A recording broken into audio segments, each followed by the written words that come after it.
In 1607, the English attempted again to establish a permanent colony in the New World.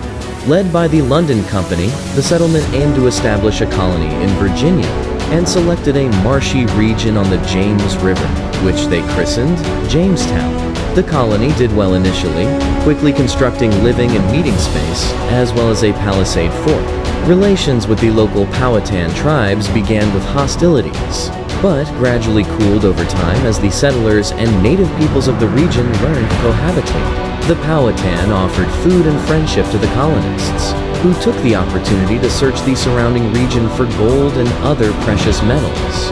Instead, they found that the swampy region that they had inhabited held no riches, but disease. The people of Jamestown suffered from lack of coordination, disease, and the harshness of the environment around them, despite the aid of the Powhatan people.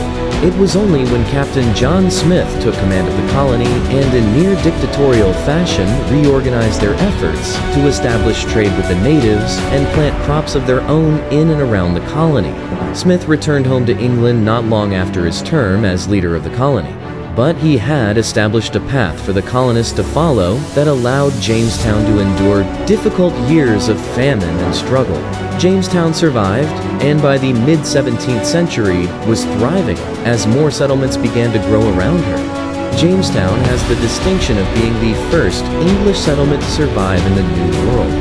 In 1619, 12 years after the colony's founding, Jamestown became the site of yet another first, when the first African slaves arrived in Virginia. 20 to 30 enslaved Africans who had been captured by English privateers from a Spanish slave ship were brought to Point Comfort, Virginia. From there, a number were sold or traded to the settlement at Jamestown. Slavery had existed in the New World since the mid-16th century, but this moment marked the beginning of 2.5 centuries of slavery in what would become the United States.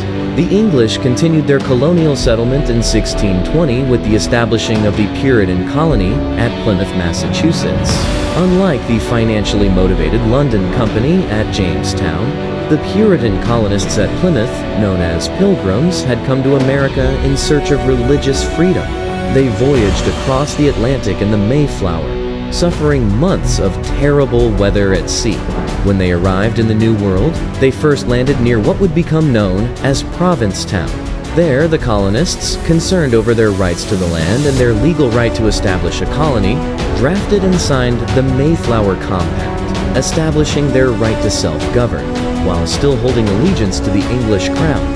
However, without finding a reasonable place to begin building their settlement, and after a brief but violent encounter with a local tribe, the Puritans found Provincetown unfit and sailed up the coast for better ground.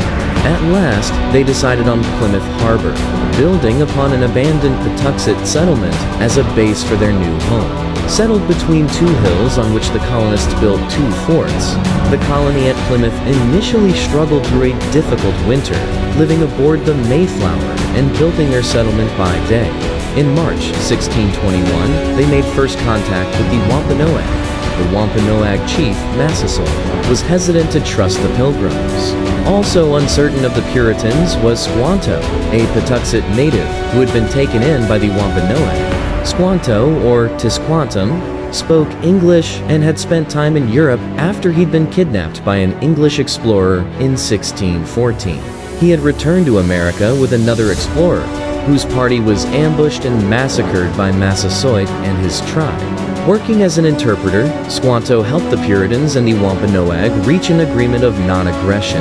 In the fall of 1621, the Pilgrims celebrated what has become known as the First Thanksgiving, along with Chief Massasoit and several of his men. The celebration lasted for 3 days, and both parties procured and presented various dishes of local game.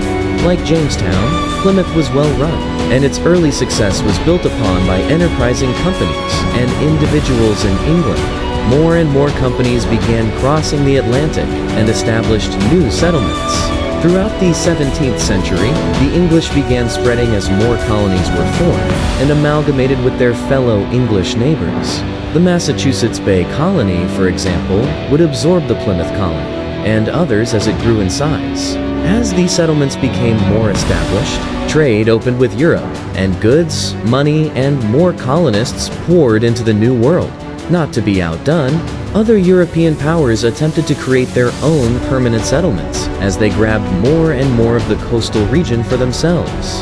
What started as small settlements along coastal waters soon became large swaths of territory, claimed in the name of kings and queens from far-off European nations. In 1614, the Dutch West India Company began to establish permanent settlements in the northeast, around what would one day become New York and New Jersey.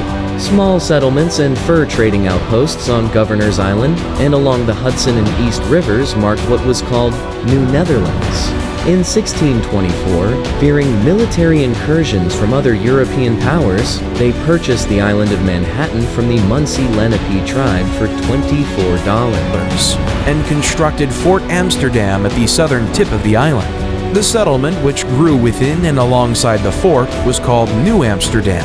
The settlement utilized its unique environment to expand trade and use hydropower to enhance its growth. New Amsterdam was a city of trade and commerce in its earliest form, and always would be. It was a tempting target for the English, who wanted control of the Hudson for themselves. In 1664, 4 English frigates sailed into the harbor of New Amsterdam and ordered the Dutch to surrender the city. They did so bloodlessly, although the event did spark the Second Anglo-Dutch War. In June 1665, New Amsterdam was reincorporated under English law and renamed New York City. Spain, whose early discovery of the New World gave them an advantage in colonizing South America and the Caribbean, began settling in what would become the American Southeast. From their earliest settlement in St. Augustine, the Spanish traveled inward toward their territorial conquests in Mexico and upward toward Canada, carving a path through the center of the North American continent. By the end of the 17th century, Spain's North American empire would cover much of the Deep South, Midwest, and western portions of the continent. France, England's longtime rival and chief competitor in North America, set their sights for permanent settlement along the St. Lawrence River. Still hoping for an easy path to the Pacific, the settlements, the Duzic, Quebec, Trois-Rivières, and Montreal, followed the winding St. Lawrence further and further inland. France established firm control of the fur trade in the region, then began to extend its influence further down the Mississippi River. In the Gulf, the French established a settlement along the bank of the Mississippi called Nouvelle Orleans, or New Orleans. New Orleans was established in 1780 and was the gateway to the Mississippi, a crown jewel in France's North American